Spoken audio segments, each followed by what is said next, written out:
Sometimes it does that. There was a sign speed. I never really figured You out want why. me to get rid of that like that? Yeah, that'll work. If you want to slide it too much.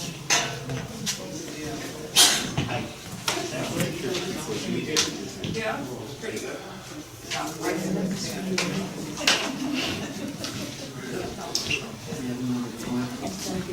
We have a microphone too.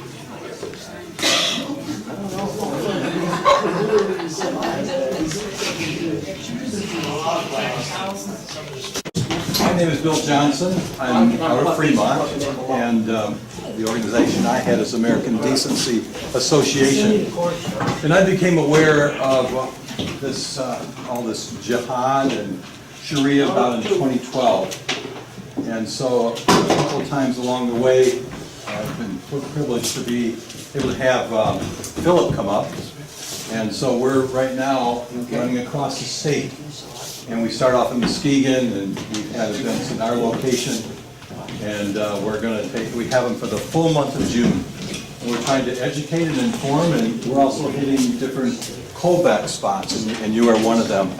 I'm finding that some of the calls that I make, trying to organize and find places for him around the state, especially if they're callback connection. As you would know, that's a great connection between the things that he stands for and the things that Colbeck stands for. Part of the purpose in having Philip come up here is not only to train and educate in relationship to the threat of Sharia, but it's also to help connect dots between being able to vote rightly for the gubernatorial. Now, I myself, because I had a nonprofit, American Decency, our organization cannot endorse, but I can, and I endorse at Colbeck. And we had a fundraiser at the Shack, some of you probably have been there. Need a little more light? Yeah, I spoke. Can we try at it, light? so, I just don't want you to have any doubts that I'm a Colbeck supporter. But at any rate, I wanted to tell you about an upcoming meeting that's going to be down in Fremont on June 15th, a Friday. And that's next week, a week from tomorrow. We're having Philip and we're having Frank Gaffney, who heads the Center for Security Policy, who is another mighty man on these issues. And he has connections with people like Philip and has a radio broadcast and is continually educating and stirring and connected with so many strong, high-powered people like Bill Haney. So our event on Friday, a week from this coming Friday, is in actually, and our head fatwas on them because of the fact that they came out of Islam. And so these are powerful. All four of these speakers are powerful. Normally we have evening meetings. This is going to be an afternoon meeting between 1 and 5. And then because of the significance of these messages, we're wanting to have people on our side of the state, on the west side, but we're also taking it over to the east side. So if you have any relatives over in the Detroit area, you might want to encourage them to go to the Bloomfield Hills Baptist. And that also will be an afternoon. That'll be 2 until 6. And in fact, in regards to that one, they will be using technology called Zoom. And so the persons, by way of being able to connect on that, can see right directly the whole thing live. And so that broadcast probably will go throughout the country, if not even internationally. So the need is great to get this word out. The need is great. You know that. That's why you're here tonight. And the need is great for us to understand the issues. And that's one of the reasons why we are so thrilled to have Phil with us for such a time as this. And to think that he's going to be, he's willing to go here and there and over there. And so I would also say to you that if you have a friend or a loved one or whatever in different parts of the state, you might want to let them know, that they should get in touch with me. And I'm going to give you my email address in case you would like to write that down. And contact me because I'm the scheduler. I'm the scheduler for trying to move Phil around and move around he is. As a matter of fact, tomorrow we have another one of the things that the persons that the Lord has raised up are some pilots, some private pilots. So he will be flying out to Escanaba tomorrow to speak at the Peninsula CPAC, which is the first one they've ever had.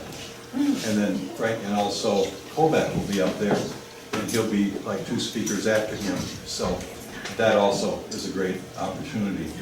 So again, we're very, very thankful. We also really appreciate your prayers for Philip as he goes up and down and about and around. And he uses his time awfully, awfully well. He told me, he said, Bill, don't worry about my schedule too much. He said, I need a little rest here and there. He said, just think of a wet rag and just take that rag and squeeze it until there's no drops left. And there are some days like that. Like we had an event last night with Shelby, and that was a very good meeting. And this morning, of course, down in Ludington. And then he had a paper he had to work on. It was like a 13-pager. He had some significant challenge, and the need was great. It wasn't a classroom either. It was something of, that's not significant when you're in that position, but with serious need.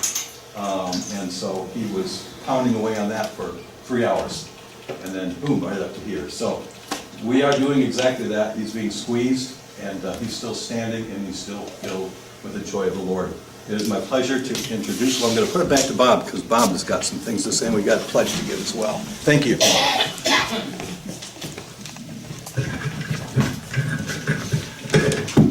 Yes, my name is Bob Zeilish, and on behalf of the Manistee Tea Party, I want to welcome everyone here tonight. Let us begin with a prayer. We come before you today to give you honor and praise. You are the source of all that is good. You are the source of all our blessings. Thank you for every gift that we have been given. We thank you for the opportunity to come together this day. We ask for your hand of blessing on this meeting. We ask that you would guide and direct our meeting so that it is full of wisdom and knowledge. We ask this in your name. Amen. Pledge of Allegiance. I pledge allegiance to the flag of the United States of America and to the republic for which it stands, one nation, under God, indivisible, with liberty and justice for all. Okay, very briefly, I want to mention a couple of upcoming events that Manistee Tea Party is having. Our next meeting at Bungalow Inn in Manistee is at 6:30 on Wednesday, June 20th. We normally hold them on Thursdays. We do have Secretary of State candidate Mary Traeger Lang is going to be the speaker that night. We have a July 20th, we have our annual picnic at the First Street Pavilion in Manistee. So far, our speakers are going to be Ray Franz and Dr. Zeile, who is co-president of the State Board of Education, who's also running. He's up for election this year. Looking way ahead, September 20th, Thursday, September 20th at 6:30, Representative Jack Bergman is committed to come to Manistee if he can get out of Washington. So we have him penciled in. Hopefully he'll be there. If not, I'm sure someone else will. But we do have him. He's going to do a Manistee area trip that day, so hopefully he can come.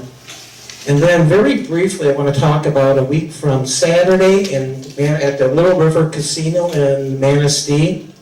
Rolling Thunder, Michigan Chapter 1 is having their annual Salute to Veterans. Highlight, one of the things they have this year is we have both the Vietnam Wall, moving Vietnam Wall, and we have for the first time a Middle East conflict wall. So it's an opportunity for everybody to come and up to the casino and pay respects to all our veterans. Do you have a question? What was the date again? The date is a week from Saturday, 16th. They are going to have at 3 o'clock on Friday, they will have a procession through town, motorcycles, and they will bring the two walls to the casino. And then the walls will be there all day Saturday. Okay? That's Thunder at the River? right? At Thunder at the River. Are those outside walls, Bob? What? Are the walls outside? or- Yeah, everything, there'll be a canopy up, set up out there. For those interested in being there and watching 200 motorcycles leave, it's pretty spectacular. They will leave at noon. So if you want to go visit Saturday afternoon when it's nice and quiet, between like 12 and 2 would probably be a really good time. It will be a little vacant for those couple of hours, but it is quite spectacular to watch everyone leave. With that, I think there's no need for me to do any introductions. I think we'll just turn it over to our guest speaker tonight. Thanks.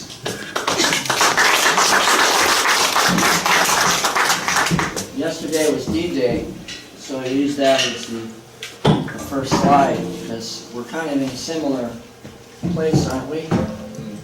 It's time to stand up and enter into the battle. Think we should turn the light off? Would it be all right? You can see better? Not right yet.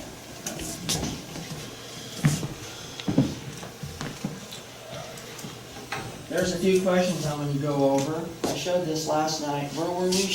Shelby? And we went over it. And if you don't know the answers to some of these questions, by the time we're done, you'll have a better idea. So you'll be able to tell just from this that you've learned something. And that's what I'm here for, to help you recognize the nature of the times we're in. I'm an outsider. I'm not from Michigan, though I would be easily persuaded to come and live here. It's very nice up here. But from an outsider's perspective, I can tell you that there's a really strong undercurrent flowing, like an artesian river underneath here, across the country, and that there are groups like this one, 1,000 times 10,000, all over the country. So there's reason to be encouraged.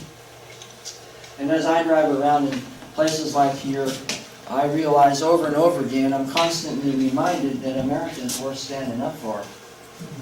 And I also like to mention that, in case you're wondering, age is no qualifier, nor is it a disqualifier. The point in our life where we are is that's where we are, and there's still something that you can do with your immediate family, your neighbors, and the people that you meet along the way. We're going to be talking ultimately about sovereignty, the right to choose a form of government that you would live under. And whether you're talking about the Islamic definition of sovereignty, which is Sharia law, it's actually quite straightforward, and or the progressive leftist Antifa definition of sovereignty, which is somewhere in the universe of diversity and inclusion and fairness, those kind of things, all basically seeking to do what it says in the Declaration of Independence, ironically. That is, they're seeking to alter or abolish the current form of government that we have as defined by the Constitution and replace it with one that's more suitable to their worldview. It's actually really simple when you look at it from that perspective. We're not talking about tactics here, different forms of terrorism, or street signs and protests, or whatever, lawfare. We're talking about something more fundamental, which is the strategy, which is to alter or abolish the current form of government and replace it with one that is more suitable to their worldview. That, by the way, is one of the reasons why the left and Islam are so closely allied, because they're both seeking the same exact thing, which is to alter or abolish. It's called hope and change. Remember that? Okay, a little bit about my background in terrorism. I worked on two major groups when I was active duty. I was a founding member of the Department of Homeland Security from the very first day. So what I tell you is from an eyewitness, first-hand observer, not somebody that came in, merged into the lane of traffic somewhere down the road 2, 3, 4, 5 years later after the agency was formed, but I was literally there on the very first day. And so what I saw was like the new corn around here, you know, the planting of it, the emergence of it. And by the way, you make up in a short growing season with long days. You can almost see the corn grow here. It grows so fast because it's much longer. So anyway, I saw this little baby sprout come up out of the ground of what was called the Department of Homeland Security, and I nurtured it like many others. I had a great affection for it. I believed in it. As I saw it grow up, I started to notice that it had some wild branches on it and was bearing bitter fruit. Of course, I tried to say something, but I was told to what? Say nothing. Herein lies the title of the book, and it's really a story about America from the time of 9/11 till about the end of 2015, when the San Bernardino shootings happened. Because that was a case that I worked on at the National Targeting Center. Not only that one, but Orlando and also the Boston bombing. I had direct involvement with them, and I very plausibly can state, making what they call a declarative statement, that we could have prevented those attacks if we had simply been allowed to do our job. Even if there was only a 1% chance that we could have prevented it, would have been worth it. That would have been a better alternative than what actually happened. Was that my own agency, the U.S. federal government charged with protecting our country from invasion, deleted the information out of the classified law enforcement database. That's what makes you blind, or handcuffs you, or both. It's like driving down the interstate at night with no headlights, 90 miles an hour with no seatbelt. Something's going to happen, isn't it? Did you have a question? Well, I was just going to comment. I said, didn't the Russians trip us up about the Tsarnaev brothers and the Boston bombing? Well, that's a good example. There was a lot more than just what Russians tried to say. The guy stood right in front of the admission counter of an officer with no passport. You can't travel internationally without a passport. He had his LPR card, the green card. So the first question would be, anybody would know, where's your passport, Mr. Tsarnaev? Maybe I'll get to that later, but yeah, you're right. But Janet Napolitano's infamous statement about that whole fiasco was, if you recall, we didn't get a ping. Remember when she said that? Really, we didn't get a ping. Is that what we're waiting for? A little ding like the dinner bell when a terrorist comes and stands in front of us? We don't have eyes and ability to ask questions. We're really relying on software and some sort of electronic program to tell us that, oh, watch out, there's a terrorist. In fact, he's got a tattoo across his forehead that says, I'm a terrorist, right? No. What you have to realize is that when our own Secretary of Homeland Security tells the American people that we didn't get a ping, you know how demoralizing that is? That she stands in front of the American people and expects you, the general public, to accept that as a valid excuse, thereby implying that we have no clue what we're doing. Do we? We're waiting for pings. Have you heard any pings while I've been here? Anyway, this is a commendation letter I got from Melinda Speranis. He's the person who found the 20th hijacker in Orlando. They created an award in his name, and he nominated me for it on the work that I did on Hamas. You've heard of Hamas, right? Notice the date. It's well before the Holy Land Foundation trial. You know about that, right? In Dallas, Texas, the largest counterterrorism trial in America's history, proving that groups like here, even Dawood Walid over there in Detroit, I guess he's at, who gets a lot of FaceTime on the media, and another person is running for governor right now, Abdul Al-Sayed, who was NSA vice president, and he went to U of M. That's Muslim Brotherhood France. The largest trial in American history found that a network of organizations operating in the United States under the guise of, or the umbrella of the Holy Land Foundation was raising money for Hamas. And those trials ended in November of 2008 with 105 convictions of 5 people for somewhere between $12 and $60 million worth of financial support to a globally designated terrorist organization. Which means that people who are affiliated with these organizations, even if they're well-spoken and attractive-looking and wear nice clothing, are still Hamas. They're like chameleons. Once you know there's a chameleon on the wall and you can see him moving around, it doesn't really matter what color it changes to, does it? You still know he's a chameleon. So anyway, this is a commendation letter that I received. Well before Holy Land trial, I sent my information to the prosecution team in Dallas and they used it. That means I was focused on these groups before they even came above water at the federal Department of Justice level. That's why I received an award like this.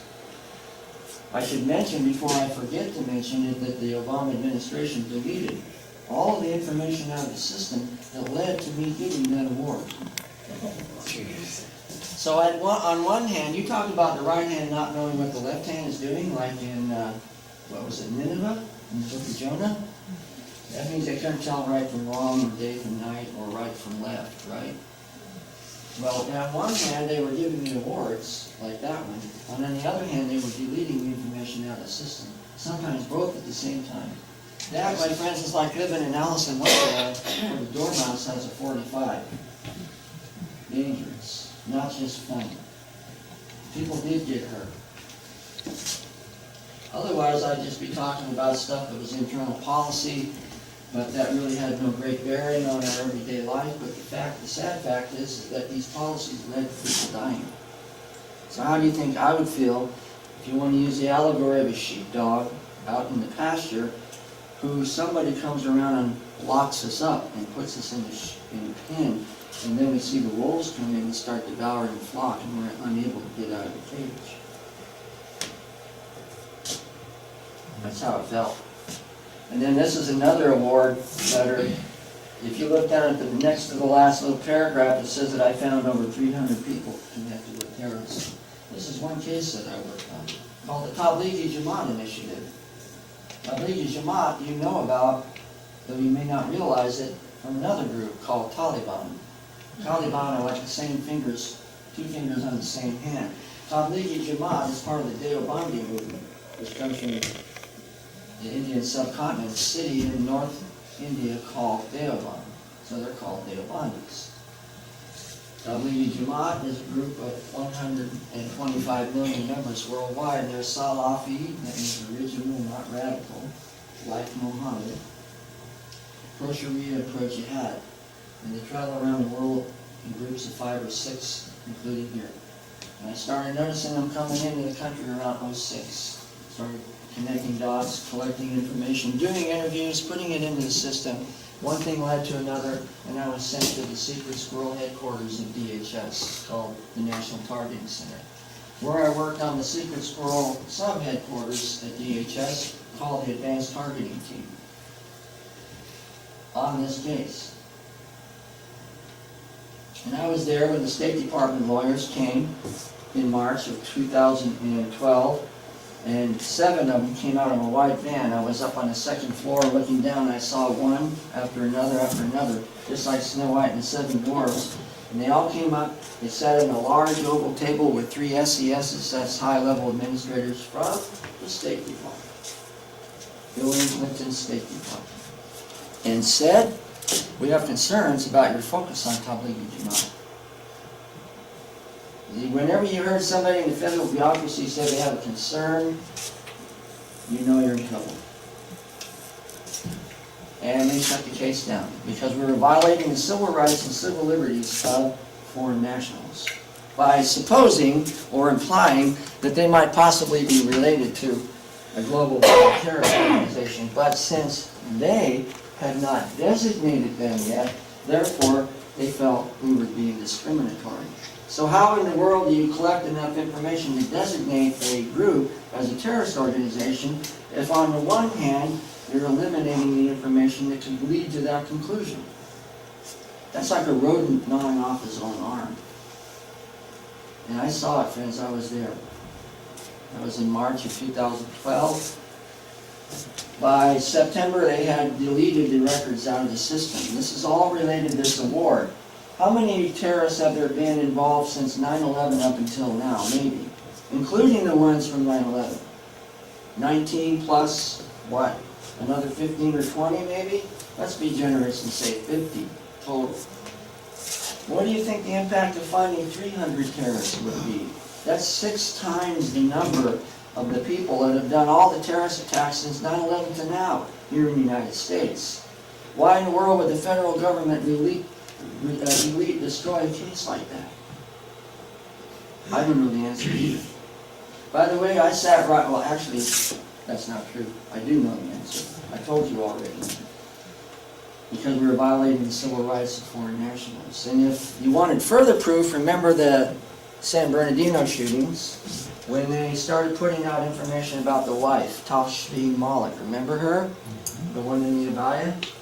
It said they did not look into her social media. Does anybody remember why? Because they did not want to violate the civil rights and civil liberties of her, who was a foreign national seeking entry in the United States. I didn't know foreign nationals had civil rights. She catches on quick. So this is just a little bit of background. And then what is the founding mission of DHS and CBP, my agency, Customs and Border Protection? First line of the border, we call it one face at the border. We have more authority, when I say we, my agency, than CIA and FBI combined inside the border, before people actually enter formally into the country. We have the right, endowed with the right, to do investigations based on mere suspicion, not probable cause. But the Obama administration elevated the bar to the point where we had to have probable cause before we could even interview people, which is impossible. You're never going to get anybody that has the indicators that are so overt that it's kind of like when I said earlier, you have almost literally a tattoo on your forehead. Although, not only that, but we weren't allowed to use behavioral indicators like Syed Farouk. Remember him? He looked like he just stepped off the plane from Pakistan, the guy from San Bernardino. He used to be clean cut and short hair, and something happened to him. If you see a guy that comes up like a Salafi from Pakistan and standing in front of you in your booth, and you look at his passport picture and it looks like the day he graduated from high school, that's what we call in law enforcement a clue. But we weren't allowed, because it was discriminatory, to base, because literally the word was prohibited to consider. Prohibited. Now what young kid in law enforcement is going to take the risk to do that and maybe get fired from his job? Nobody. First of all, they don't have the experience level to do it. They don't have the confidence to do it. They don't know really very much. They've never seen these guys actually literally up close and personal before. But I had. Because remember, did I tell you I was an entomologist? My first career? A bug scientist? I would have lived just in a place just like this. And I did. For the first half of my life. Small farm towns. Because that's where the trees and the apples and the everything is. So I lived in small rural areas, first half of my life with my wife, and then 9/11 happened, and overnight everything switched. I've been working in the Middle East a lot, but I was studying theology of Quran and strategy and tactics and stuff like that, and nobody cared about that at all. It had no market value until the day of 9/11. And what I had been doing, which was a visible area, my entomology science background, working in the Middle East, versus stuff that really was invisible, like a hobby, but not really just a hobby, switched overnight. And I went to see Max Cleland, a senator from Georgia, Democratic senator, and I only bring that up because at that time, you recall, after 9/11, there weren't too many Republicans and Democrats, at least for a little while, were there? Everybody just had a flag on the back of their pickup, didn't they? I hung mine on my front porch, a 3x5 American flag, till it literally rotted, right, and fell apart. So anyway, this is the founding motto of the Department of Homeland Security: dedicated to preventing terrorist attacks, reducing vulnerability to terrorism and damage from potential attacks. 95 words or so. That's the founding mandate. Just a pop quiz. There's no right answer. I mean, there's no, scoring on this test. Have any of you ever heard of this? Yeah. Kind of got de-emphasized, didn't it? What is the Great Purge? what in the heck am I talking about? Well, around about 11, 7, 8, 9, actually in 06, I started noticing the train like going sideways on the ice. Uh-oh, this thing, I'm losing control of this car. I'm about to go sideways. Policies were coming down. From directives and policies from the agency that we should be really careful about words that we use, and we're starting to redefine. Now it's called countering homegrown radicalization. No more terrorism. Terrorism becomes a taboo term. Remember, man-caused disasters, contingency disasters, that stuff. Remember I told you it was like Alice in Wonderland? It is. It's like a Jabberwocky. You can't understand what they're talking about. Or Humpty Dumpty, who's always telling Alice that words mean exactly what I want them to mean, no more, no less. She says, well, I guess it depends on who defines the words, doesn't it? And it's true, it does. So like people that say no walls, no borders, resist not our president, while they simultaneously defend sanctuary cities. You realize that that's a psychosis? The reason why is because cities have borders. They're called city limits. So if you're passionately defending sanctuary city, but you simultaneously say no walls, no borders, let them in, that's a psychosis. But they don't realize it, do they? It's because their definition of sovereignty is not based on the Constitution, as I said earlier. It's based on some subjective terminology that they choose the meanings for. Sanctuary cities are okay, but protecting the national border, not okay. That's racist, oppressive, discriminatory, and all those other things. So, and then we have this. This is where the submarine really comes up out of the water. This is January of 08. It's called the Words Matter Memo. Pushed forward by the Office of Civil Rights and Civil Liberties, which is a branch of DHS. Did you know there was one? And they ended up dominating the whole DHS mentality. Office of Civil Rights and Civil Liberties. They're the ones that told us we have to be really careful about these words that we use. Can't use words like terrorism and jihad and Sharia. Oh no, that might offend somebody. They asked me as a subject matter expert to evaluate that memo before it was released publicly, and I wrote a 7-point rebuttal. Do you think there was ever any action taken on it? No. But I kept all that stuff. I still have it. Someday, I hope, just between you and me and the fence post, that I get the proverbial call. Now that Bolton and Petraeus, or not Petraeus, but Pompeo and other people like my friend Fred Fleitz, who just got in as Bolton's chief of staff, my chances may be better. And I would go back, because I keep saying in public, President Trump, if you want to drain the swamp, I can help you, because I know where the valves are. And there are some valves that need to be opened, but there's other valves that need to be closed. Both. It's not the swamp that's the problem anyway, it's the creatures that live in it. So this is, then it really starts to start full bloom now. We're in the middle of spring and flowers all over. This Violent Extremism Working Group is about half the people on the committee were members of the Muslim Brotherhood. The very same ones that I was tracking and putting information into the system that was subsequently deleted. See, they had a big problem. They're bringing individuals who have derogatory intelligence on them into positions of influence and authority within the federal government, the executive branch, while officers who swore take an oath to defend our country, or after that, what would that be? Go after the people that put the information in the system. And I saw all three, sometimes simultaneously. By the way, I'll help you send it to whoever your coordinator is, and all the references and links to this information, the sources are all there. If you want to take time, you can walk back through it. Because this is like a buffet. Some of you might already be kind of full.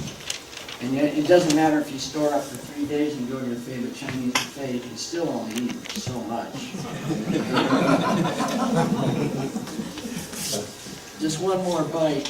Who was behind the Great Purge? This is when the information started being purged out of the system. It was our old buddy Eric Holder. Remember when President Obama gave his speech in Cairo called a new beginning? Where he told the Islamic world that we're not going to come after you on law enforcement. We're going to talk about engagement and dialogue and all that kind of thing. Well, the teeth of that was in Eric Holder's DOJ, where he warned that if you violate the civil rights of Muslims, you're going to be prosecuted. And guess who they started with first to prove their point? Federal law enforcement officers. Like myself. Before it was all over, the DOJ convened the grand jury to find probable cause to indict me on criminal charges and put me in jail. They were going to make me the poster boy of this policy. That's the kind of federal officer we don't want on active duty. A discriminating, racist, bigoted, Islamophobic officer. And we're going to make an example out of him. Yeah, that's right. It got so bad before it was all done, my gun was taken. They revoked my secret clearance. They cut off access to the systems that I'd used my entire career.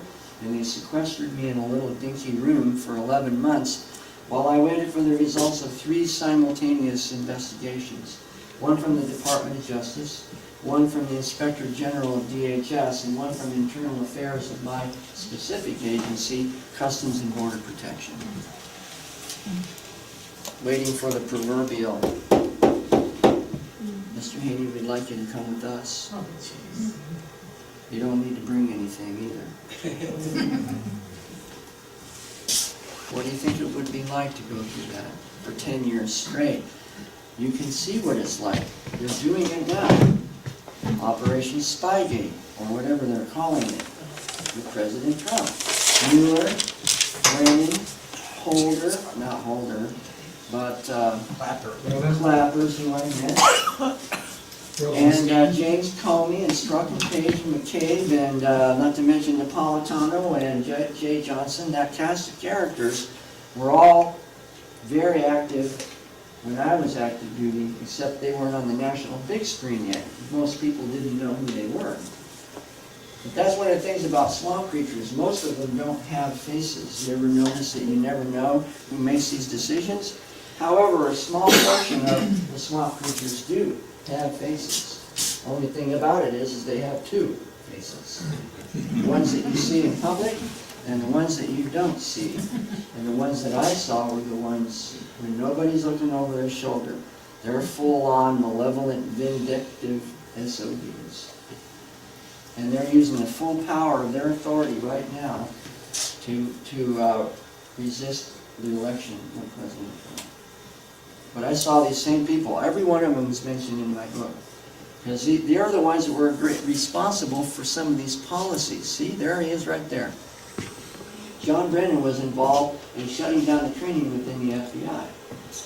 You can't have any of that Islamophobic, bias, discriminating training material. And all we were doing was taking information directly from their strategic and tactical documents and putting it up on the screen so that as a cop, here's what you might want to look for when you're doing your job. Oh no, we can't have that. Because those same individuals that I referred to earlier that I had been tracking and putting the information into the system, and then they came up behind me and took it out, were the ones that were giving them advice. You talk about surreal. Now here's the letter about who was behind what we call the Great Purge. Somebody you know quite well, John Brennan. And Farhana Kara, she's the Executive Director of Muslim Advocates, front group of the Muslim Brotherhood. Did any of you see the testimony on the 28th of June, 2016, before Ted Cruz, when I talked about Sharia law? The woman sitting right next to me was Farhana Kara, and the man sitting on my left was Richard Cohen, president of Southern Poverty Law Center. And I was like a baloney. If you want to see something really funny, if you can call it funny, go back and watch the C-SPAN of my interview and watch their body language. They look like they're gonna explode, don't they?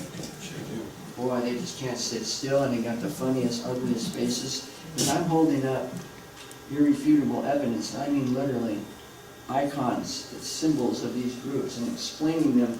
This is, according to Ted Cruz, the first time in the history of America that anybody, subject matter expert, testified before a member of the Committee of Congress. First time. Sir, What? isn't Brennan a converted Muslim? Yeah, that comes up a lot, and I just say that you know a tree by its fruits. I don't need to answer it, because even if I was 1% possibility wrong, it's not worth taking a risk on that one. Same with Obama. I never answer the question directly.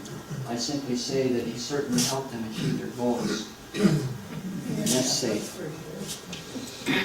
And what was the effect of the Great Purge? Right there is what it looks like the policies were made, that where people lose their life. By the way, that's about me. So I'm a living Rosetta Stone. I know what's behind those blanked out spaces. But I want to show you something. This has to do with the deletion of the records. Now, when they delete them, you have to do functions. Function Control Shift F2, Control Shift F4, and then push Enter, and you know, this calisthenics on the keyboard. But they forgot to look both ways, like we learned in kindergarten, and when they were deleting the records, I guess they didn't realize that down in the bottom right-hand corner, I had put a tag on the record. Every time somebody looked at it, they came back to my email box. So as they're deleting them, I'm getting these stacks of emails. So what do you suppose I did with all that? It's like Arnie Schwarzenegger. Remember in The Terminator when Sarah Carter asked him, "Tell me all you know about Skynet"? Anybody remember that scene in the movie? And what does Arnie do? He's driving, he's the robot, you know, he turns at her and looks at her sideways and says like, "I have extensive files." I'm a nerd, I'm a scientist. I collect things. You know, my first love was entomology. I had a bug collection. I know how to collect stuff. I did. But what I want to show you is something really tragic. And I'll tell you also, it's very, very weird. I'm telling you, like a nightmare kind of weird that you don't wake up from, to read documents that your own agency is writing about you. Very weird. Because they're not honest. And I know they're not honest because I knew the actual answer before I ever saw what they produced. They're doing everything they can to immunize themselves and insulate themselves from any responsibility, up to and including flat-out lying and fabrication of information. But anyway, it says down here, I would like to discuss a way forward, either deleting these records out of text. Text is the Treasury Enforcement Communications System. It's a secret squirrel law enforcement database. It's an archive database. That means somebody in LA can look at it at the same time as Chicago and Detroit Metro and down in Florida, all at the same time. If you're working on a case that you have nexus to, which happened, you can communicate each other in real time while you're actually literally interviewing a potential bad guy sitting in secondary.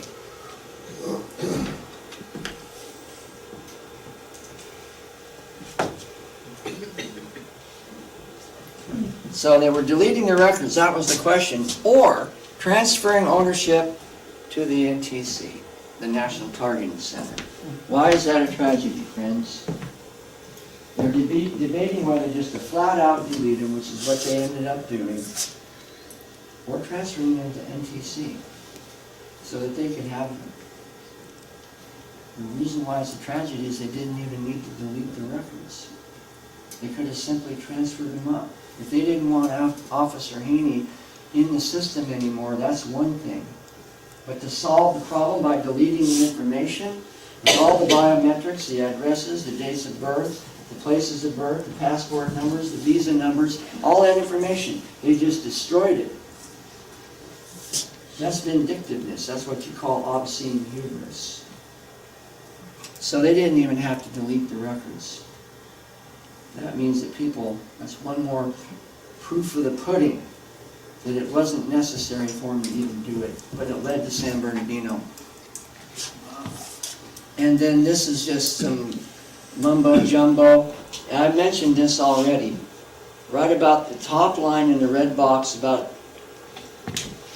2/3 over, it says that Homeland Security's policy is to what? Prohibit the what? Consideration. You're not even allowed to discuss it. And race, by the way, Islam, by default, is a race. So we can't consider Islam. In terms of trends, what was our founding mission? So we're not even allowed to consider these variables when we're trying to put together an equation. Why did they consider Islam a race? It's like saying Christianity's a race. Every time you hear people that are talking about Islamophobia, don't they say that you're also a racist?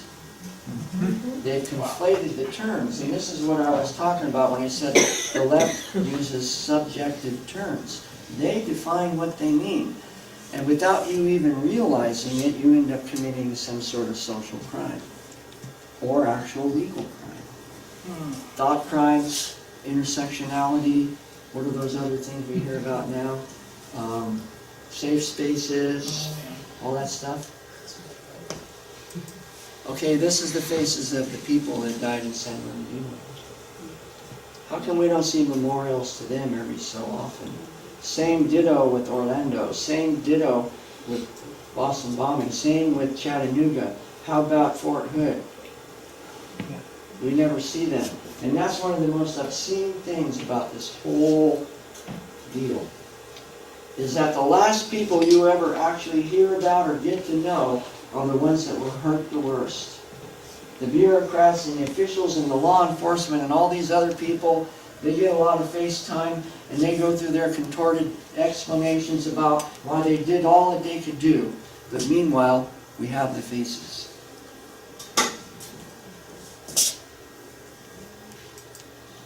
So, here's Kirsten Nielsen. She's the current Secretary of Homeland Security.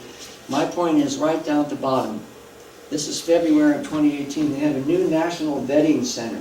Real bells and whistles, high tech. But look what she said. Part of the effort, DHS and its partners will make certain that mechanisms are in place to ensure that what? The National Vetting Center is able to accomplish its mission, comma, pause for effect is what we say, while protecting individuals' privacy, civil rights, and civil liberties. We're still enforcing the policy of the Obama time, right now, in DHS. Although Kirsten Nielsen doesn't seem to really quite know what she's doing there, because you heard about the kerfuffle that happened about 2 or 3 weeks ago, when President Trump asked her during a cabinet meeting, why are we still getting 50,000 people coming over the southern border? Somebody tell me, somebody give an answer. How about you, Secretary Nielsen? What's the answer? I don't know. He blew his top. And he should have. The fact that he gets upset about this stuff is a heck of a lot better than this passive whatever attitude that we've seen most of the time. How did I become an enemy? Well, here's letters that were written to members of Congress on my behalf to open investigations, and that's why I became an enemy. Then to figure out a way to discredit me. Oh, that Mr. Haney, he's full of it. You know, you can just ignore him. He doesn't know what he's talking about. He's a racist, or he's a this, or he's a that, or he violated subsection 7-3.1. He's very bad. Don't listen to him. But you know what, friends? All that time I stood, for all those years and all those investigations, 9 of them, not even counting the adverse actions, the career opportunities that they just vindictively said, no, you're not going to Washington to do that. You're not going to go on that special team over there. You're not going to work with the FBI. No, that's all. We don't need to explain it to you. Those are called adverse actions. There's the more formal investigations. So almost 20 different things between investigations and adverse actions during the course of my career, and I was still able to retire honorably. That's a miracle. because most guys hit the wall. Look what happened to James Comey. There, you know, the IG report's coming out in, what's the date today? June 7th, 1 week. And they've already started leaking it, and James Comey's gonna come out with something real bad. Because just exactly what I said all along, he didn't have the authority to make that statement, but no reasonable judge would take the case. You don't often see a man destroy his own career on national television, but you did then. Because when he took that breath and then he said the next few words, that was the moment. When he, if you're going to use an illustration of a branch off of a tree, that branch was sawed off, just or cut off, just like that. The branch doesn't wither up and turn brown in 5 minutes. It might take 5 days, but it's dead. It's done for, right? Dead man walking. From a cop's perspective, we all of us who were law enforcement, yelled at the TV just like you just killed your career, because he did. And what did he gain for it? Who was he trying to please or protect? And what did he get from it for doing it? Nothing. Did he? If he would have just called Loretta Lynch's bluff and given her the report, they may have fired him. Let's just say he did. You know, he would have gone to work for any Fortune 500 company in the country, and he would have been a national hero. What is he now? What he's now is a man looking for redemption in all the wrong places. And he's not going to find it. It talks about people wandering through the parched desert looking for water. And that's what he's doing. It's pitiful. All these grown-up men, supposedly confident, capable individuals, who are all basically doing the same thing.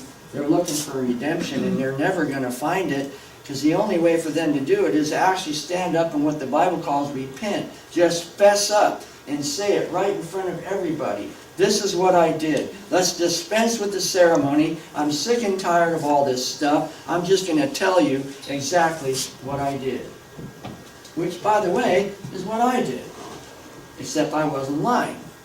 So all I ever did was just tell the same thing over and over. I don't care if you guys investigating me ask the same question 20 times. I'm going to give you exactly the same answer every single time. CNN said Hillary had a 90% chance of winning. All the polls said Hillary had a 90% Huffington chance. Post said 98. The morning of the election, I was in Omaha, in the heart of the country. That's where I wanted to be, whichever way it went. I wanted to be here, not here. And I was very confident that he was going to win. So was I. And I said so many times. Because just like now, I talked about the undercurrent, the strong undercurrent. The geniuses in wherever those geniuses are not measuring. They're not dropping the measuring tools down far enough. And they're totally missing it again. Because the core of the nuclear reactor of our country is what? The economy. What alternative are the non-conservatives? That's what I call them. I don't call them Democrats. I call them the non-conservative party. What alternative do they have to offer? Nothing. More taxes. Are you going to vote for somebody that could wreck the economy when it's like driving your car off into the ditch? I think I'll just go like this and drive off the road. We're not going to do it, are we? We're way more cautious than that. Besides that, we've been burnt a few times. Nobody wants to get burnt again, do they? But people are more cautious now. Nancy Pelosi, keep it up.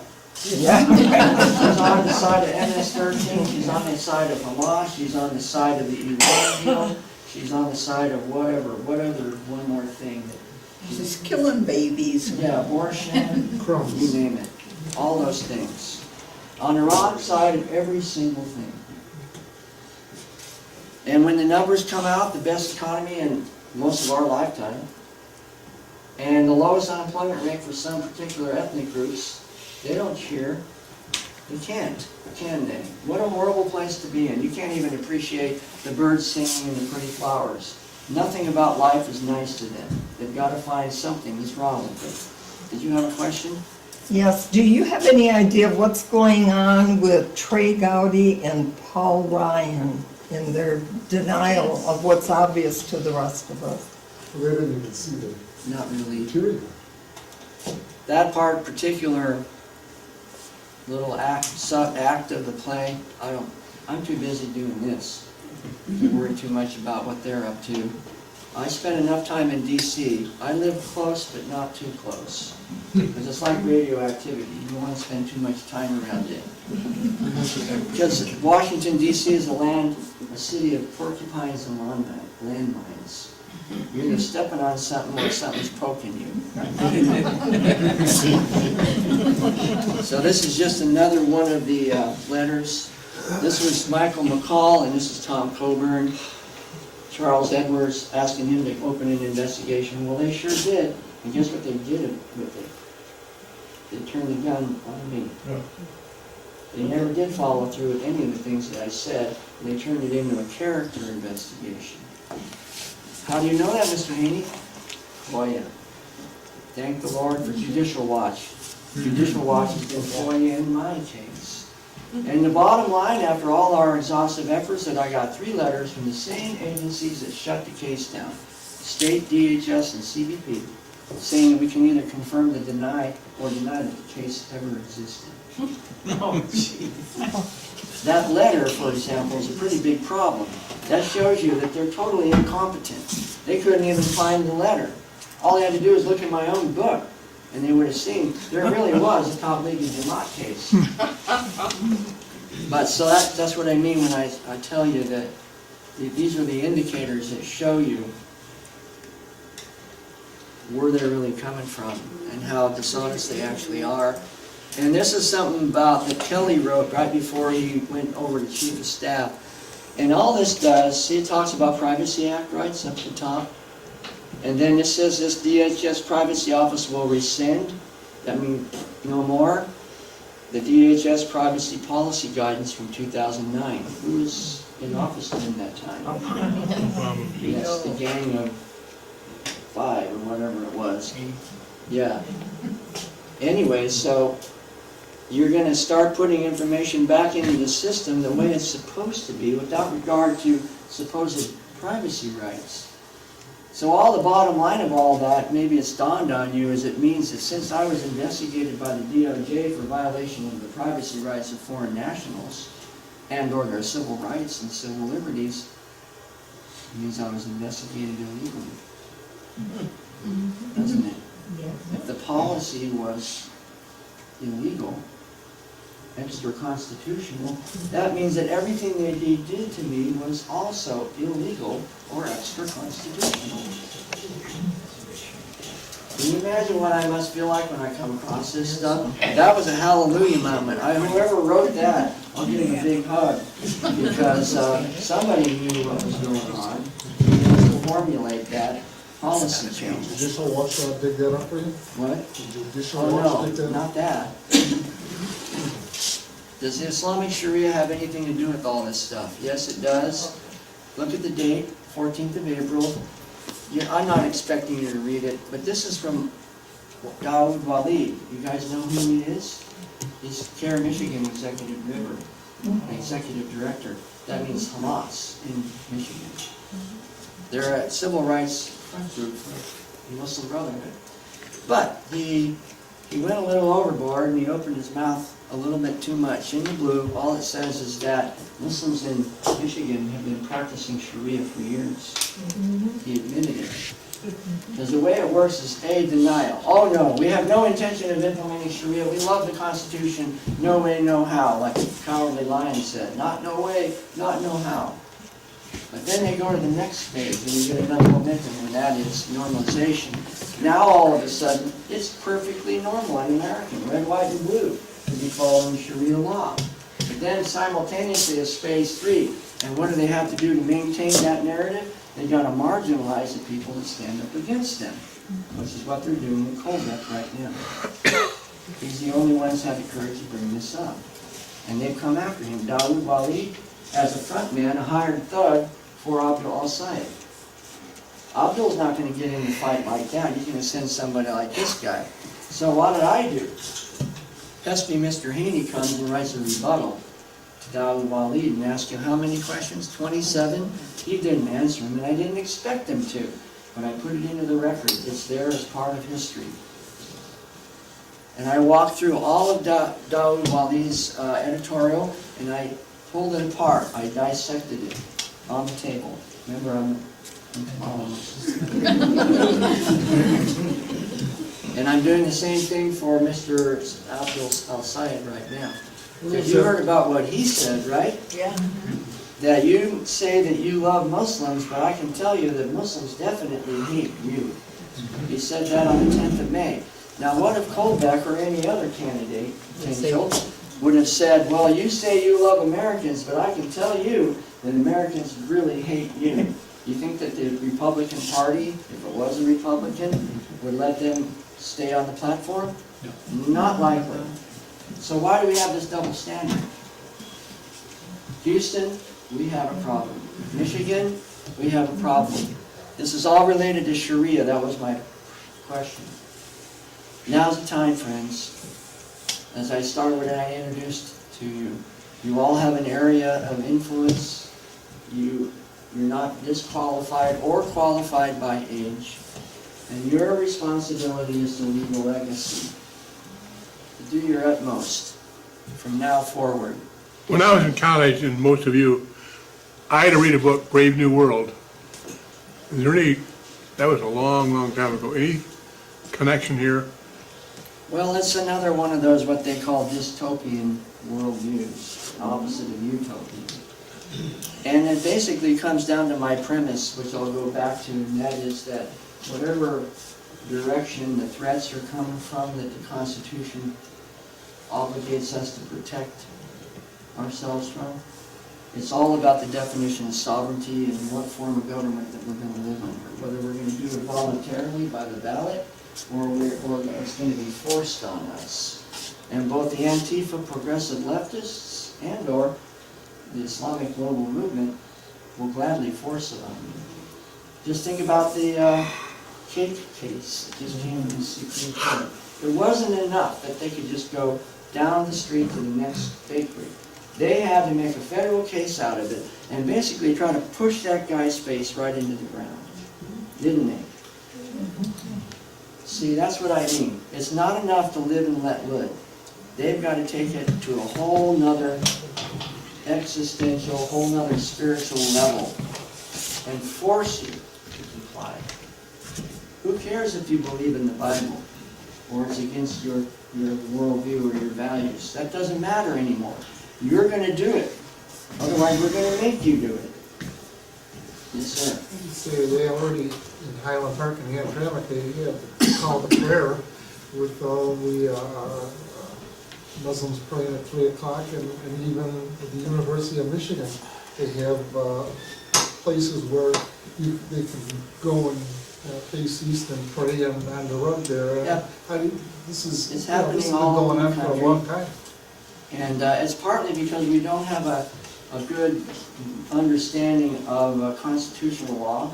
We don't have a corpus of law, of cases, where something like Article 6 has ever been challenged up to the Supreme Court level. Because according to Article 6, the Supremacy Clause, the U.S. Constitution is the supreme law of the land, period. End of debate. The Sharia defines itself as a constitution, and you have a literal book in one hand, and the Constitution and Code of Law in the other hand, and you lay them on the table. Sharia is not abstract. It's not some spiritual thing. It's actual black and white words. You compare them, word for word, paragraph for paragraph. They're incompatible with each other. Something has to give. And that's really what we come down to. Is the law king or is king the law? Rex lex or lex rex? Which one is it? What was our country based on? Laws of king. The laws of king, lex rex. And that was what the revolution was over. Was King George king, and was he going to impose tax enough already? Or what? When they did that Tea Party thing, it wasn't at night, it was in broad daylight. I would like to make a movie someday, and vignettes in the movie would be somebody leaning over the rail of the ship, because the British trade ships could see them in the middle of the harbor. In that moment, when he leaned over thought for a second and then let the box go. And see this box go down, twirl down in slow motion into the water. Because at that moment, when he let go of that box, whether they realized it or not, everything changed. Everything that had been before was no longer. Everything going forward was different now, and there wasn't a certainty of the outcome. Just like when the microsecond before the nose of the flight that hit the North Tower. In that microsecond before point of contact, at light speed, a lot can happen in that little tiny space. But whatever the world was before then, as soon as the nose of that plane touched the North Tower of the World Trade Center, everything changed. And it will never be the same as it was before. Will it? And that's essentially, I suppose we'd be here if there was no 9/11. Maybe we'd be arguing about tax policy or something, but probably not, really. So anyway, this is the rebuttal I wrote. Are we infiltrated by the MB, the Muslim Brotherhood? Yup. Way back, we found out that the Obama administration made a deliberate and intentional decision not to go forward with the second phase of the Holy Land trial. And instead of shutting these organizations down that were proven irrefutably to have ties to Hamas, they did exactly the opposite. They deleted the information out of the system, and they brought those guys into positions of influence within the executive branch of the government. And not only in the domestic foreign policy arena, they did it in the domestic policy arena, they did it in the foreign policy called the Arab Spring. Al-Arab al-Arabiya. It means the resurrection. It doesn't mean spring like we think of. It means the renewal of the Arab people. It was never a democracy movement. It was always an Islamic movement run by the Muslim Brotherhood. And the Obama administration backed them up and shattered the Middle East. Didn't they? That's right. You see pictures of Obama shaking hands with Gaddafi and the president of Egypt. And bowing to one of those kings over there. That too. And then weeks, if not days later, Gaddafi gets shot right through the head before he gets sodomized. Very unpleasant. Now, how do you think that our allies in the Middle East are going to take a handshake from a man like the president who then throws the very guy under the bus? Honor in the Middle East is the ultimate quality. Even if I agree with you or disagree with you, if you at least say what you do, mean what you say, keep your word, you'll be respected. But if you don't follow up and keep your word, you dishonor yourself in their eyes. And at that point, this attitude comes in, well, you don't care about yourself, well, we certainly don't care for you. We're going to mistreat you any way we feel like, and there's nothing you can do about it. You follow me? When is Obama going to get his comeuppance with those guys? This is, I asked you, I hope they do tomorrow. This is Care, Michigan. The reason why I know about this case is because they sued me. I told you, I think, before I know Dawood Waleed's shoe size. I tracked him when I was still active duty. They know I know him. So they should be a little more careful. Because I hear, by the way, that Linda Sarsour is going to be here to help Abdul al-Sayed in the campaign. I intend to go to the meetings and not by any means to disrupt them. I'm going to be like an owl. I'm just going to sit there on a branch and look and listen. Because I'm still an intel officer. You realize that, right? Mm-hmm. I'm gathering intel right now. Not about foreign terrorist groups or domestic groups, about my own country. Follow me? Mm-hmm. And it's all circling around in the drone. I don't mean a real drone. It's uploading like a satellite link. All this information is going up there. And one of these days I'm going to call the drone and he's going to land and I'm going to sit down and write the second book. And I know what it's going to be called. I think I know. How's this for a title? National Security Meltdown. Because everybody knows what a meltdown is, don't they? Even high school kids know what a meltdown is. Anyway, this is the case of Dawood Walid, where my own agency, remember I told you about CRCL, Civil Rights and Civil Liberties, encouraged CARE Dawood Walid to sue Customs and Border Protection for discrimination, racism, and bias. And the person that initiated, the primary plaintiff in the case is Ali Suleiman Ali, who is an imam in Canton, Michigan, who I interviewed in secondary in Atlanta.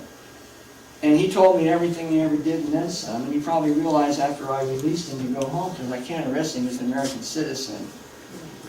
He's sitting on a plane on a connecting flight from Atlanta to Detroit, probably thinking about everything, that guy with the white hair, which is even whiter now that he got sunburned. I got nailed out there at the park, you know, I didn't realize. It's photon waves. And he probably realized, what the heck did I just do? So he immediately went to see Dawood Walid, CARE Michigan, and with the help of CRCL, Margot Schlanger in D.C., they filed a lawsuit against my agency, and I was the main defendant in it. That's how I know about these guys. And instead of backing up the officers, they back up these people that are front groups for Hamas. You tell me, how crazy is that? This is Tillerson. He might have been an okay guy, but he was totally clueless about what he was there for. And he was led around by the nose by swamp creatures inside the State Department. But he made some really bad policy decisions. Anyway, look what they did. They hosted CARE. This is a front group from Hamas has been prohibited from interacting with the federal government. But who cares about that? Bring them to the table. This kind of stuff, see the date? 2017. The Holy Land trial was in 2008. We're talking how many years? 9? There's that. I want to underscore this, italicize it, capitalize it, and emphasize it. There's no excuse for anybody in the federal government doing business with anyone related to the Muslim Brotherhood when we have the Holy Land trial as the precedent in federal court, Department of Justice, proving irrefutably that CARE and ISNA, Linda Sarsour's group, and the Muslim Students Association, Abdul Al-Sayed's group, are all part of the Muslim Brotherhood and linked irrefutably to support of Hamas. There's no reason why anybody in public office should even have a second of hesitation about affiliating themselves with these people. But they are. I call it saturation. Like a sponge floating on water. What's the natural thing that's going to happen when a sponge floats around in the water? It's going to soak into the sponge, right? That's how these guys are. I don't use infiltration, I call it saturation. And in the 3 main arenas, social arena, political arena, and law enforcement arena, these groups have saturated themselves into the sponge. So the real question is, how do you waterproof the sponge? You can't take the sponge out of the water because that's the world we live in. You can't build a wall around Michigan and say nobody else allowed. So if that's the case, then how do you insulate the sponge from being saturated with the water? It's really not too hard, friends. It's called the Constitution.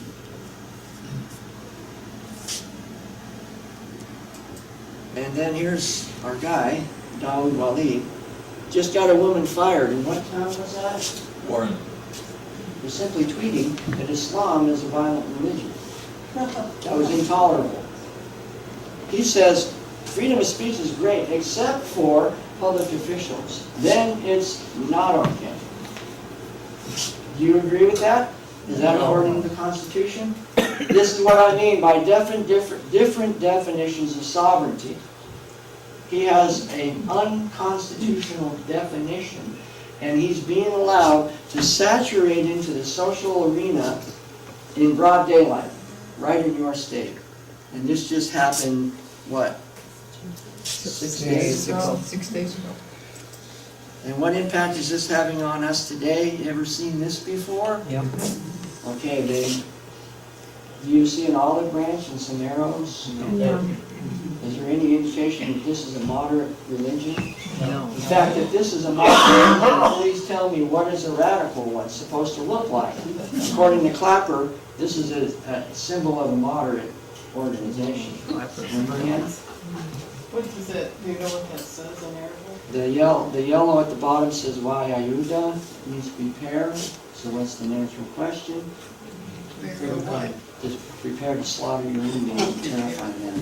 It's from Al-Quran, chapter 8, verse 60. All unfollow the spoils of war. You think that was just an oops moment?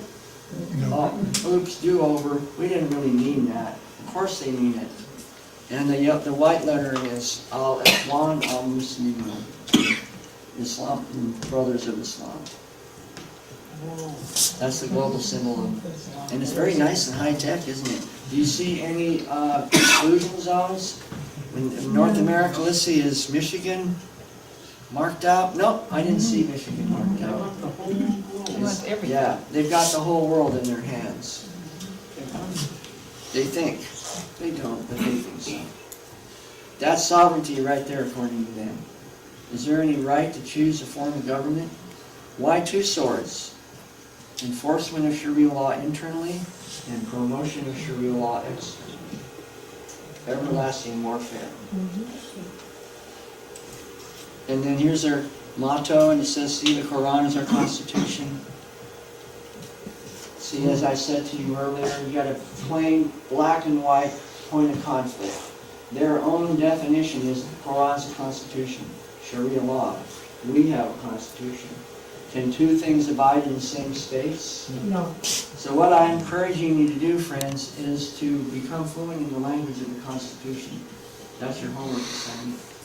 And that whatever platform or position or argument you get involved with as you go forward in your arena of operation, I want you to deliberately and intentionally, literally be able to go back and cite from the Constitution the basis of your position. And if you can't do it, then keep at it till you can do it.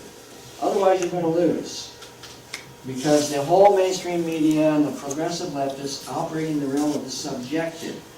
And they will define the words as needed as they go. And they will attack you.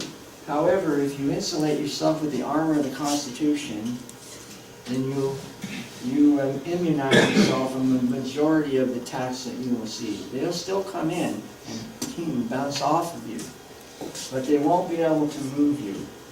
And of course, I don't really, I suppose, need to add the addition that if you're in the faith community, you can superimpose over that a biblical worldview. But even if you were an atheist and I was a constitutional partisan, which is what I am, I'm not a political partisan, I could actually be an ally with you, even if I was an evangelical spirit-filled believer, which I am. Even if you were an atheist, as long as we're talking about operating in the arena of protecting our country. See, an atheist can stand up for the Constitution. And we made a big mistake. Why am I bringing that up? Because remember the debate about the guy from Utah who ran for president, Mitt Romney, who was a, heaven forbid, a Mormon? And what did we get instead? We need to graduate. What we need to do is graduate so that our evaluation and our decision process is based on who is more likely to uphold the Constitution and our definition of sovereignty. That really does simplify the equation. It takes all these other variables completely out of it. Who is more likely in retrospect, Mitt Romney or Obama? Pretty obvious now, isn't it? So that's my point of bringing all this up. You can ally with people that are on the whole opposite end of the spectrum with you, as long as your fundamental common point, common ground, is your defense of the Constitution and our sovereignty. And then this is really serious stuff here. See that Arabic reading? Can somebody read it for me? Yeah. It's only a half of a joke. And why? Because what if I'm a counterintelligence officer? Don't you think that it would be incumbent on me to take the initiative to try to figure out what the heck that does say? Rather than just saying, I can't read it. Oh well. When this is actually the core central strategic and tactical document of the Muslim Brotherhood in North America. It's called the Explanatory Memorandum. And down here at the bottom, is what is the equivalent. The two lines are saying the same thing. Now up where the blue box is, there's a word there, and I'll tell you what it says, and you've heard it before. Al-Qaeda. Al-Qaeda. But this is written by the Muslim Brotherhood in 1987.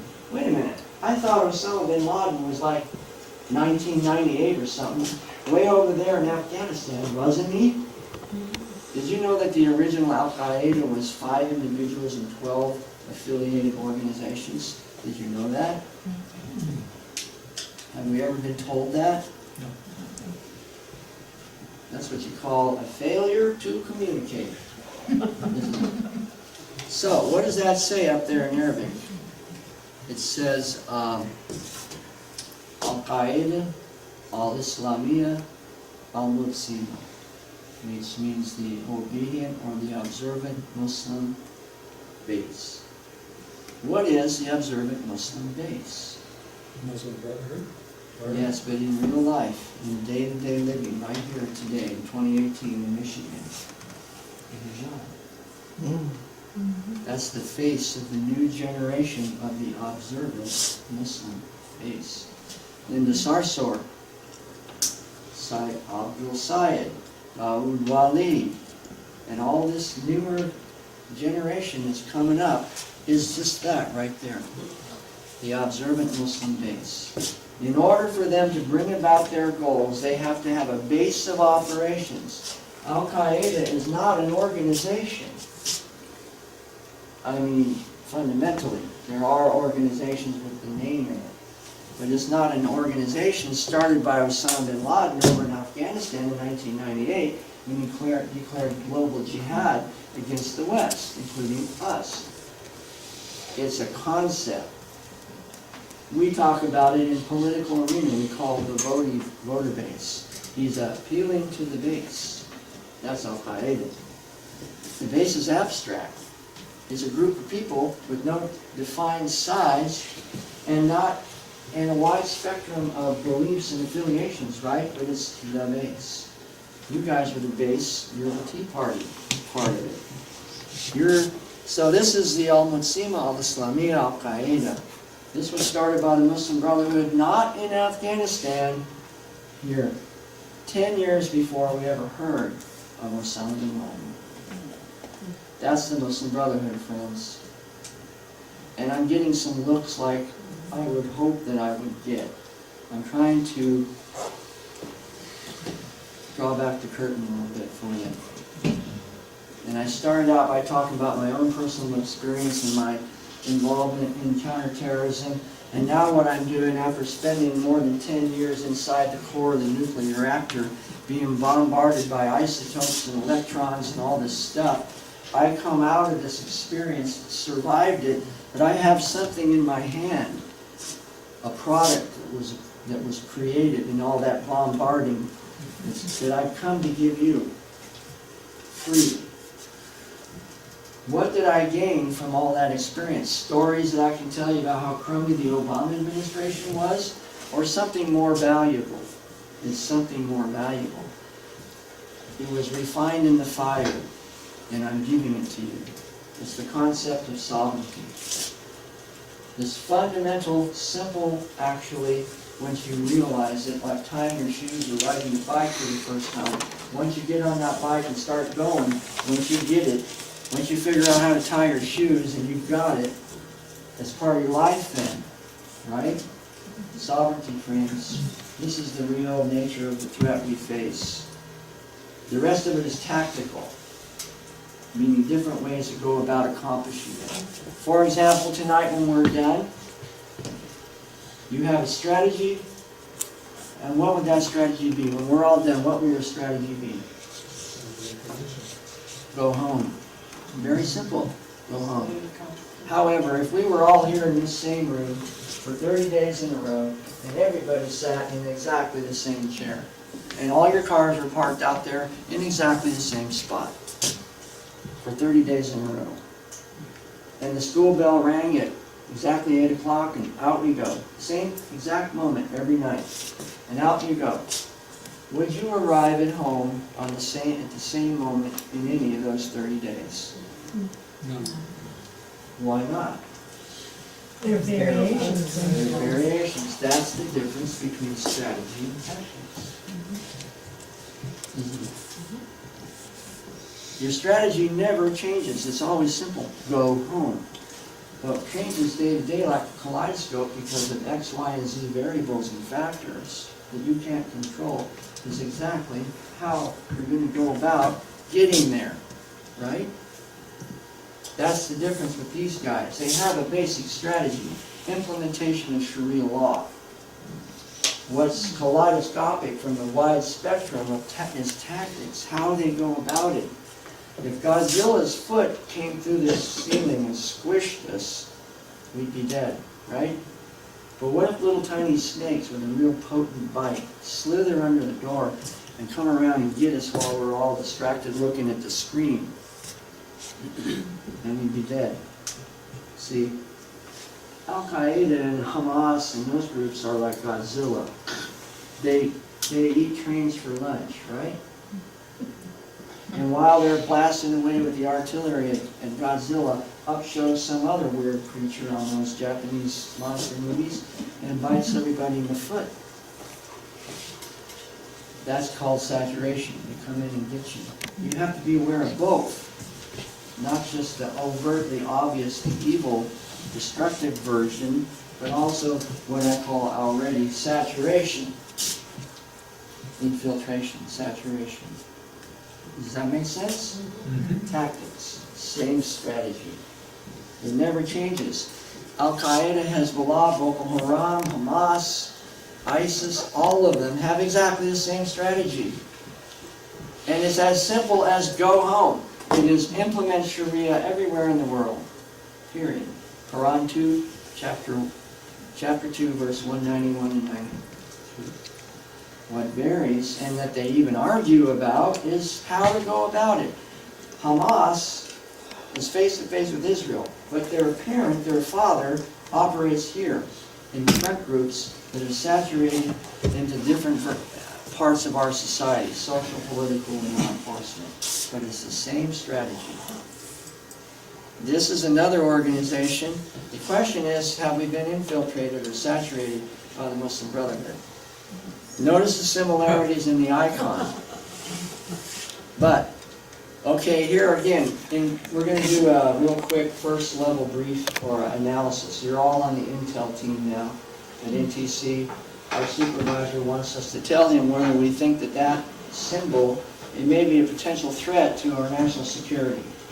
So when you do a first level analysis, you basically do it just like groceries from the grocery store. You just lay it all out on the counter and see what do you have. So what do you have? You got a book that's probably the Quran, you got a picture of the world, you got a mosque with a tower, which by the way is called a ribat, which means stronghold. It's an offensive and defensive position. You got some writing down at the bottom in English, and then you got some things that look like maybe wheat berries over there. So what are the wheat berries? Al-Araba Arabiya, the resurrection of the Arab Caliphate. That's what it symbolizes. Assembly of Muslim Jurists of America doesn't sound too awful, really, does it? Not too scary. But see, I've already biased you. You know something else is coming. But if I didn't say anything and you just read it, it wouldn't seem too bad, would it? They're lawyers. Right. Well, that's bad automatically. That's bad automatically. Yeah. Okay, but what about the writing at the top? Okay, Intel team. Does anybody here know how to read that? So when we talk to our supervisor, what if he asked us, well team, what does that stuff up on the top say? We don't want to be like Ms. Nielsen when President Trump says, how come 50,000 people are crossing the border every month, including April of 2018? What are you doing about it? We don't want him to ask us a question we can't answer, do you? No, So, how are we going to figure out what that says? on someone that can read it. I'm so glad you asked. Because I spent time in the Middle East when I was still a bug scientist, and I took the time to learn the language. Now you see how stupid it was to shut me down. How counterproductive and destructive it was. to have guys like me that actually knew how to read stuff like this and tell what it really meant. Pretty crazy, huh? So from the right, see where the little bitty circle is? The letter on the right. That first word is called majama. It means, rhymes with pajama. Majama means rupa. The next word is fukaha, which is plural for lawyer. Lawyers. The third word is one you've all heard before, al-sharia. And the fourth word is compound word. It means bit amrikia. Can you figure out what that means? Bit amrikia. In America. Majana fukaha al-sharia bit amrikia. Now that sounds a lot more scary, doesn't it? That sounds like the guys in Tahrir Square chanting, doesn't it? This is promoting Sharia law right here in the United States in direct violation of the Constitution. And using lawyers to do it. And using lawyers. Well, who else? Argue our Because laws like I against said us. earlier, words matter. Does this leave America vulnerable? You bet. Here's one. This is 2014. They dropped it into the Federal Register using what they call law enforcement discretion. The basic bottom line is that even if you're affiliated with a known terrorist group, but only marginally or limited affiliation, you can still get a visa to come into the United States. This was not Congress, this wasn't an executive order, this wasn't even a directive from the secretary of an agency. J. Johnson put it in the Federal Register and unilaterally changed immigration law with no input whatsoever. That's one of the things that needs to be closed. The valve that I talked about, this has not been remedied. I would guess that virtually nobody in the administration even knows this exists. Still on the books. Still on the books. And that changed it overnight. And then you got the macro stuff from the 30,000 foot level. Anybody ever heard of the UN Resolution 1618? Well, rather than belabor it, I would encourage you to work with your coordinator, just get the PowerPoint, because I think you're probably getting full, because I know I am. And just work through this stuff. But this is your 30,000 foot view. This is the jets up high with the wide trail coming behind them. You know, what's influencing us from outside of the state or the country. Big, heavy-duty gravitational forces, friends. All having to do with redefinition of our sovereignty. We will comply, say they. Is America worth standing up for? Yes. Get rid of the Yes. UN. And am I hopeful? Do I seem hopeful? Yes. Yeah. Do I seem jaded and cynical? Is there permission to get the college campuses? I hope you get the call from Homeland Security. Well, if I don't, I'll do it. There's pros and cons to both. There really are. I won't be able to come out like this if I get called. So it's not, a decision to be taken lightly. And then why don't we see it or feel it in here in the West? I mean, here in Michigan. You guys, you know what? I can't answer that question. That's the one I don't have an answer for. You're going to have to answer this one. I don't think they've infiltrated out into the hinterlands, so. So should we wait till they do? No, they've taken over the city, kind of trapped down in the. What they do is they send out recon forces, just like in the Army movies. Like in Saving Private Ryan. Little platoon goes out way ahead of the front lines, and they get out, and they go to little places like this, and they deliberately provoke an incident. Like a hijab issue, or some sort of a harassment incident. And they make a big stink out of it. And lawsuits are threatened, and all this drama. And most of the time, American politicians and administrators withdraw. Well, you just lost, bro. They just took a big, giant step forward right there, and they gained that territory. And the mentality of that from the Islamic world is a thing called waqf, W-A-Q-F. Wherever your foot touches, that's your territory.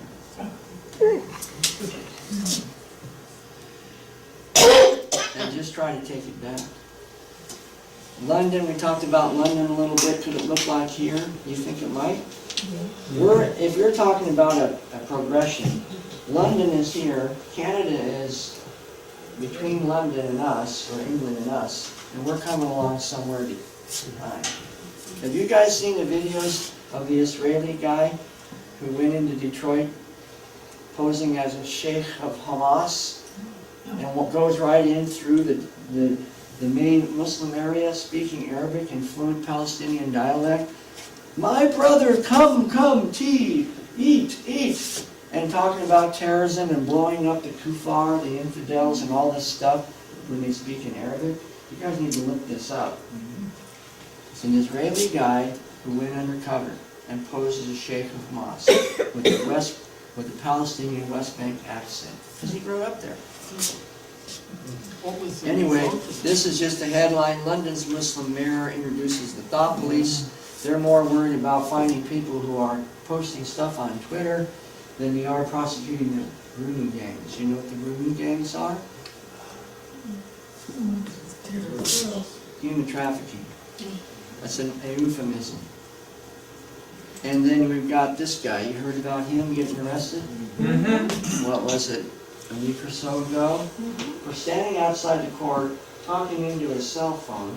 Hi, I'm Tommy Robinson. I'm here at the Old Bailey Courthouse today to give you a periodic update on the progress of the grooming trial, which is going on right inside there. All of a sudden he's surrounded by big burly fellows, and they say, Mr. Robinson, come with us. He's in jail now for 13 months for disturbing the peace. While they simultaneously covered up the extent of the grooming gangs and the girls that were hurt for the last 5, 10, 15 years. What is at stake in the coming primary election? I've talked a little bit already about this. This is who he is. This is the non-conservative party candidate for governor. If you go watch his graduation video, the provost or whoever it is that introduced him as the valedictorian says right out, and he was vice president of the Muslim Students Association. His father-in-law is vice president of CARE Michigan. And Linda Sarsour endorsed him. Now this is what we already talked about. That's from the video, the time sequence between 5 minutes and 51 seconds and 6:06 is when he said it. On May 10th, not even a month ago. And then here's the stuff about Linda Sarsour.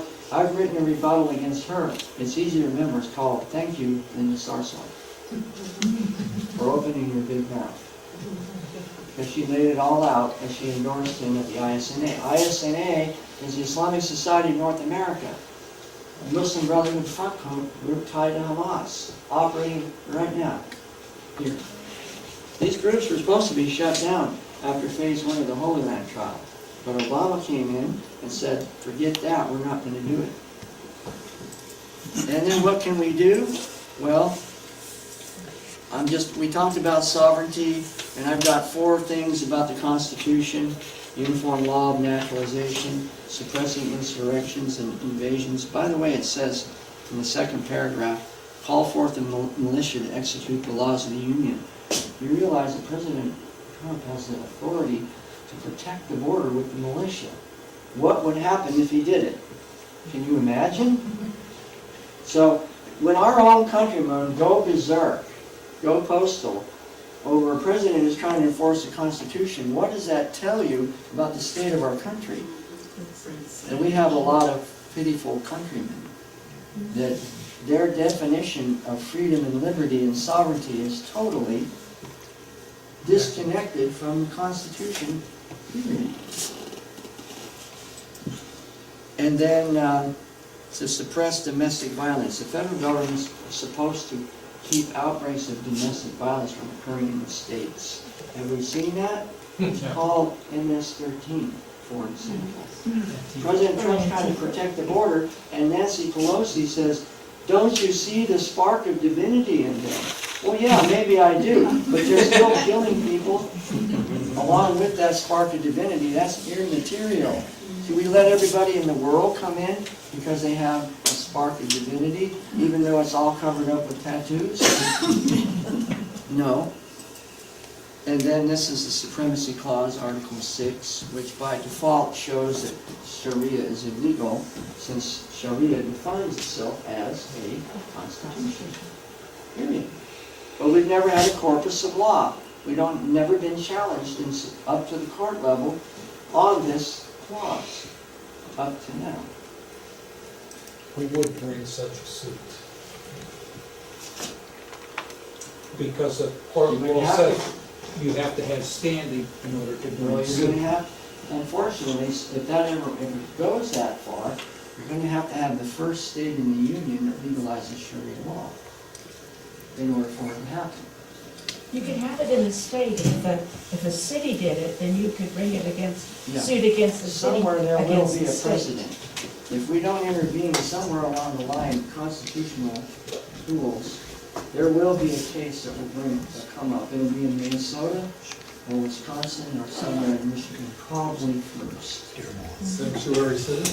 That too, maybe. We start getting no-go zones, right? They have more. So no state is supposed to pass laws that infringe on the privileges or immunities of its citizens. That's why sanctuary cities are illegal, because they are infringing on the rights of the citizens. Who's paying the cost of all this stuff? Where does the Section 8 housing go when you get flooded with immigrants? Not to the folks that have been waiting for 5 years for it. They go to the front of the line. No, that's why they're trying to redefine citizen. That's where we go back to the article of the Constitution, a uniform law of naturalization. See, you can't get away from it, friend. Everywhere you turn, our founding fathers foresaw and put provisions in the Constitution as protective barriers. The Constitution is actually a stronger wall around our sovereignty than any actual wall. And if we were to build a wall 40 feet thick and high, and we don't grasp the concept of sovereignty, it won't really actually help us very much.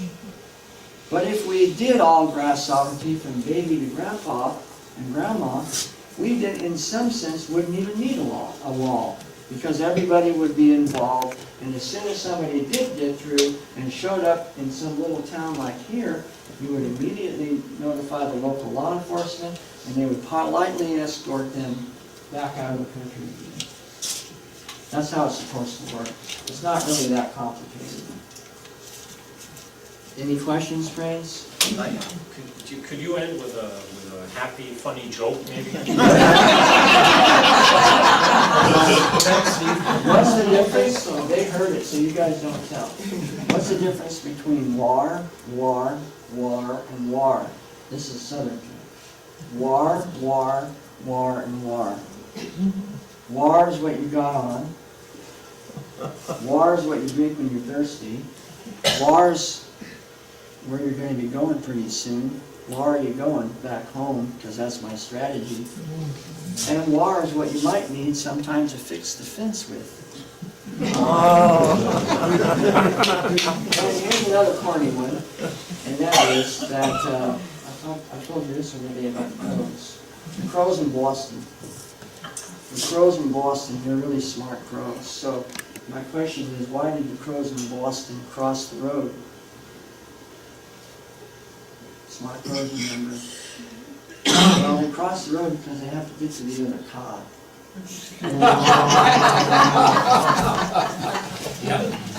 So Bostonians love it. And they have a phrase that you can tell somebody from Boston. One of the fun things about my job was discerning accents. I made an art out of it, or science, to tell where people came from. And you can tell by little phrases where people are from and accents and such. And they have a phrase in Boston, they say, I park the car side by each, not side by side. And they're the only people in the country that say that, side by each.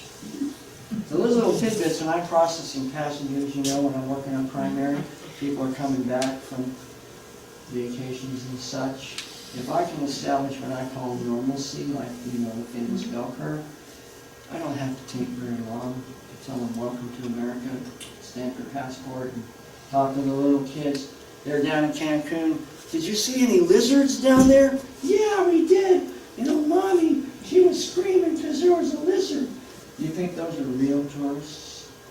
Yeah, they are. And I used to have a mason jar. I filled it up with coffee every morning, and I walk around. I had an early morning shift, and I was always walking around. Mr. Haney, what's in that coffee cup or in that jar? Why are you always carrying that jar around? Well, it's a mason jar. When we were kids, this is what we used, you know, real simple. And the people our age would come through the line, they'd see my coffee jar sitting there. Oh, I remember when I used to drink coffee or water out of a mason jar. Yeah, and that takes me back to some pleasant times. Are those very likely genuine American citizens? Yes. But anyway, they'd ask me, what's in the jar, Mr. Haney? Well, actually, what it is Irish coffee. And you've actually never seen me sober. And another one I was asked, Mr. Haney, were you a hippie? And I don't know why they thought I was a hippie. I have no clue. Must be something about my persona.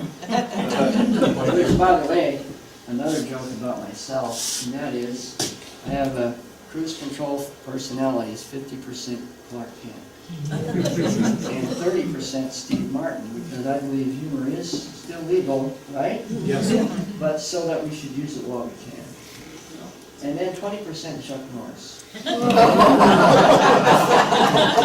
And that's the cynical streak. Thunderful. Yeah, because you can't be a good cop and wear a gun for a living if you don't have some sort of a streak of Chuck Norris, can you? No. And I was supposed to tell you another joke, wasn't I? But I forgot what it was. Something about, oh, were you a hippie? And I always give them exactly the same answer every time. I'll tell you what. I was born in California in 1953. You do the math. Thank you, everybody.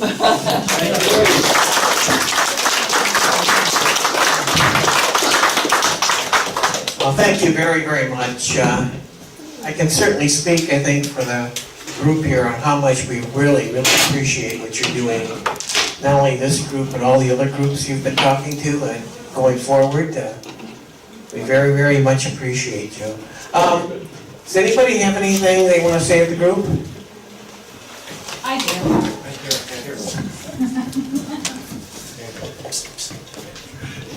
I'm Chris Struve, and I'm the coordinator for Mason County to get Patrick Colbeck on the ballot. But even if you're not from Mason County, I don't know if there's a coordinator in Manistee County, but we sure could use some help knocking on the doors. It's very important these next few weeks before the ballots come out, because people can vote absentee. And also, I was noticing as I'm sitting here, George Washington, and in this very place, people are going to be coming to vote. So I think it was very appropriate that Mr. Haney was here tonight and that we were in this very room. Thank you.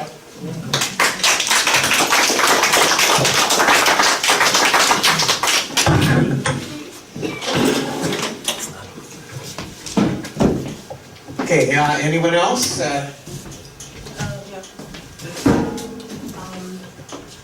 Hi, my name is Carolyn Cater. I'm also running for the 101st State Representative District. I also want to make sure that you know it's very important that we do get these walkbooks done, because if you could just do 20 doors in your neighborhood, that's 20 doors that we could get Patrick Colbeck's name out to. I also have on my bio on the back, Patrick Colbeck gave me permission to use his compass that's in his book, and it is a great compass for responsible government. And he tried to pass it around to all of his fellow senators, and very few of them wanted to take it. So it's a little scandalous that we have our own legislature and elected representatives that don't want to go by the compass. Specifically, is it constitutional? Will it make it difficult for us to create more and better jobs? Is it using accounting tricks to mask more realistic spending or revenue figures? Just simple things like that that we should take into account before a bill is passed. Patrick Colbeck will be in Mason County July 13th. He's gonna be making his rounds, Mahalo, Scottville, book signing for Wrestling Gators, and then he will be at the first Friday Night Live. So I hope that you will come out and join us and get to meet him. Thank you. We had Patrick Kolbeck at one of our Tea Party meetings here a few months ago, and I'll tell you, he's definitely the real deal. By the way, I was there when some of this stuff that happened, where he was attacked for his anti-Muslim comments. Supposedly, I was there with him when those all happened. Back, what was it, a couple months ago or so? That's one reason why I'm back. I'm going to be here the whole month, and maybe longer. I want to be part of this historic moment, because this is something that doesn't happen every year, or even every decade. This is a generational moment. And it may not be as quite as apparent on this corner of the state, but closer you get to the east side and down south, the more obvious it becomes. And again, I'm an outsider, so I have a perspective that I've gained from the entire country. And I would just, you got about, what, 2 months to go? Give it your all, run the marathon for the next couple months and do the best you possibly can. So that when you look back, no matter how it all turns out, when it's all said and done, you're not going to have to feel like you could have did better. You're going to say, I did all I could do. At least I'm satisfied that I gave my all. And then how it turns out is a little bit separate issue. Right now you have about a 2-month window to go for it. Is any of your information getting out to any college campuses or universities? Well, Southern Poverty Law Center just put me on their list. It's your guys' fault, too. Coming up here to Michigan. So they're trying to barricade themselves to see. Like I said, I know these people. Remember I told you I sat right next to Richard Cohen? And on the other side was Farhana Kira, and then I tracked all these people like the imam from Canton and Dawood Wali. I know them, and they know that I know them. So if they sweat a little bit, that's all right. Will Kolbeck's stance on the Muslim issue help or hurt him? I think it could help him with certain people. Most people say it's hurting him, because he's not sticking to the issue. Yeah. But he didn't make this an issue. Right. It's part of his platform, but he didn't intend necessarily to push it out front to the exclusion of everything else. And I think what he's doing now is trying to make sure that he gives his entire platform and every possible opportunity. But this had to happen. It's better that it happens sooner than later. Because these guys aren't as smart as they think they are, and they're not invincible either. And what they always do every darn time is overplay their hand. They blurt things out like, you may say you love Muslims, but I can, and oh, Muslims are practicing Sharia law. They're not really mature and disciplined. So it's good to find out where they stand. Earlier, sooner than later. Yeah, something needs to be done to get his name out quicker, because 4 weeks from now, absentee ballots will be coming out. Most of the people, if they only know Shudi or Cali. He doesn't have the money. Well, that's another thing. He needs more of a groundswell. That's one People just reason, gonna have friends, to why get I'm not a partisan. I'm not endorsing any particular candidate, because that allows me to operate, move freely, rather than being stuck, confined space. And it does a lot more good. Next week I'll be talking with the Catholic group. After that I'll be talking with the law enforcement. Then the next day it's the Tea Party. Then it's the Republican women, and it's this and it's that. And then it's a church group. So don't you think that's a good way, is to be able to maneuver around through all these different arenas? Is that, you're right. It really is almost completely about getting the word out. Got together signs and literature. And then, whole month if anybody's interested. I had a question. When Obama first got elected, he was selecting people for his administration, and he hired people like Van Jones and these people who later we found out weren't vetted properly, like, card-carrying communists. How could he get a job in the administration? Was that just unethical, or did they just ignore the rules, or how did they get around, did people in his administration get around that? In terms They didn't of, get around it, they went right through it. they just, the people who work in the government who were there, no matter who the president What was. were we being must have told said- constantly? You didn't build that, hope and change, fundamental. They consider the constitutional structure of our government to be a hindrance. Look at the way they've been operating, the agencies that have been operating that are going after Trump right now. All the stuff that they've been doing. Yeah. They got addicted to it, is basically what happened. They started with people like myself inside the law enforcement agency. If you're gonna restructure the country, the first guys you gotta get rid of is the cops. That's right. If you're gonna ransack Ludington, the first thing you gotta do is shut down the local PD, right? And then you got basically a free arena until the people of the town finally say enough is enough, and we're gonna do something about it. That's kind of where we are. It's what they did to Sheriff Arpaio. Same thing. Mm-hmm. So what if they had to wear pink uniforms? That's right. Just don't go to jail. Hey, they live outside. Okay, Bill is going to give me the information, and I'll coordinate it and get it to Rod and Sally, and then we'll get it out to everyone. Just a reminder, Wednesday, June 20th at 6:30 at the Bungalow Inn, we're going to have Secretary of State candidate Mary Tanger Lang. And then a week from Saturday is the casino food to the veterans at Thunder at the River. Thank you all for coming. Thank you.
I'd be doing you a disservice if I came around and just talked about all the bad stuff without any kind of alternative, would I? Okay, that's 50.